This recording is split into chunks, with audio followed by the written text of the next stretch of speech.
సుమన్ శెట్టి గారి సిగరెట్లు దాచిపెట్టింది సంజన, మళ్ళొక దొంగతనం చేసింది. దీనికి కలరింగ్ ఏమి ఇచ్చింది, cigarette smoking is injurious to health అని చెప్పేసి ఇచ్చింది.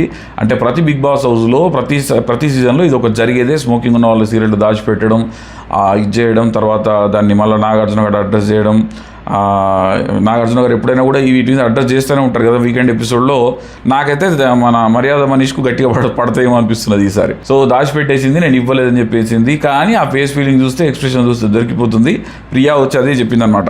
అబద్ధం ఆడితే అతికినట్టు ఉండాలి, నువ్వు అక్కడ చెప్పావు, మళ్ళీ అది చేస్తున్నావు అని ఇమాన్యుల్ తోటి నువ్వు ఎందుకు నన్ను పాయింట్ అవుట్ చేస్తున్నావు అన్నట్టు సంజన గారు మాట్లాడి మొత్తానికి ఇంత ఫన్ జనరేట్ చేస్తుంది సంజన అనిపిస్తుంది నాకు. ఇంటెన్షనల్గానే చేస్తుంది, కావాలనే చేస్తుంది. డెఫినెట్గా అందరినీ ఆడించాలా. ఎందుకంటే బిగ్ బాస్ లోపల అడిగినప్పుడు అందరూ ఇలా ఆడుతున్నారమ్మా, ఏంటి నిన్ను కార్నర్ చేస్తున్నారంటే అందరూ మాస్క్ వేసుకున్నారు సార్, షుగర్ కోటింగ్ వేసుకున్నారు, అదని తీసేయాలన్న ఉద్దేశంతోనే చేస్తున్నా అన్నట్టుగానే చెప్పింది. అదే ఉద్దేశంలో ఉన్నది. ఎందుకంటే సుమన్ శెట్టి ఎక్కువ మాట్లాడలేదు కనుక సుమన్ శెట్టిని ఇన్వాల్వ్ చేయాలని సిగరెట్ దాచిపెట్టింది. ఎంతో కొంత సుమన్ శెట్టి దగ్గర నుంచి బయటికి రావాలంటే అదొకటి చేయాలా. ఎవరెవరు ఉన్నారో అందరినీ గట్టిగానే ఆడేసుకుంటుంది.